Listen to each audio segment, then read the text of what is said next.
Social media हा दुधारी तलवार आहे. मगाशी ते लेकरू रडत होतं, मी म्हणलं कशामुळे रडतंय. आताही आईने मोबाईल दिलाय तिच्या हातात. ती एवढूस लेकरू आहे, तिच्या हातात मोबाईल दिलाय, ती शांत बसली आहे.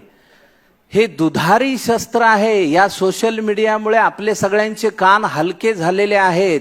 म्हणजे आपण कुणाविषयी एखादी गोष्ट वाईट ऐकली की आपण त्याच्यावर पटकन विश्वास ठेवतो. आता आपल्या डोळ्यांचं कामच राहिलेलं नाही, नुसतं बघायचं त्याच्यावर. अरे हे बेकार माणूस आहे की लगेच शिव्या 4 टाईप केल्या हाताने बोटाने की संपला विषय. हे करता कामा नये. सोशल मीडियाचा उपयोग चांगल्या पद्धतीनं करा. गावात जर तुम्ही सोशल मीडियाचा ग्रुप तयार केला तर त्याच्यावर फक्त गावातली जी होणारी कामं आहे त्याविषयीच चर्चा करा. आज सुंदर गुरुवार आहे आणि आयुष्य खूप चांगलं आहे, समुद्रासारखं आहे. अरे मग तू बुड त्या समुद्रात. गुड मॉर्निंग, सन वार हे टाकणारे लोक आधी बंद करा. गावात हे काम होतं आहे, गावात हे काम करायला पाहिजे आहे. गावागावात शाळा आहे, त्या शाळांमध्ये प्रत्येक सरपंचांनी लक्षात ठेवा, जी फळं देणारी झाडं आहेत ती त्या शाळेच्या आवारात लावा आणि त्यातून त्या फळांमधनं येणारं जे उत्पन्न आहे ते ज्या मुलांना शिकायला फी नाही त्यांच्या फीसाठी भरा, त्या शाळेला द्या देणगी. त्या मुलांच्या नावाने ती झाडं करा.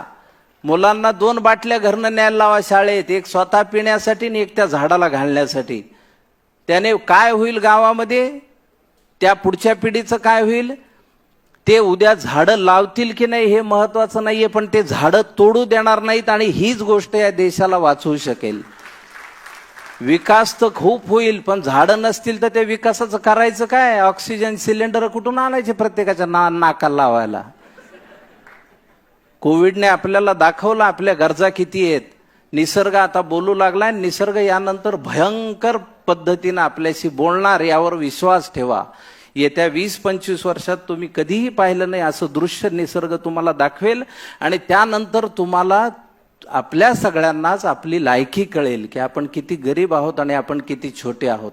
आज तुमच्या हातात सगळं आहे. जे तरुण सरपंच आहेत त्यांनी लक्षात ठेवा, गावाचा देश करा, गावाला उभं करा, गावातनं जातीपाती हद्दपार करा, राजकारण हद्दपार करा. राजकारण म्हणजे काय असतं, राजकारण हे चांगलं आहे का वाईट आहे असा आज प्रश्न विचारला तर काय उत्तर येईल त्याचं. मग ते चांगलं का असू नये, चांगलं राजकारण हा विषय आहे का नाहीये. तर राजकारण चांगलं सुद्धा असू शकेल. तुम्ही प्रेमाने सगळ्या विरोधकांशी वागा. सरपंचांनी लक्षात ठेवा, तुम्ही आज निवडून आलात ठीक आहे, जे तुमचे विरोधक आहेत त्यांना जवळ घ्या, त्यांना पुढं त्यांना म्हणावं तुम्ही पुढे या आणि तुम्ही हे कामं करा आणि गावाची समृद्धी सगळे मिळून वाढवा. आणि अशा जेव्हा केसमध्ये तुम्हाला आता गावातल्या जुन्या लोकांना माहीत असतं पाण्याचे स्रोत काय होते. मग कोणतरी म्हणते त्या भावऱ्यात 2 जण मेले होते, त्याला आता 35 वर्ष झाले, पण तो भोवरा होता.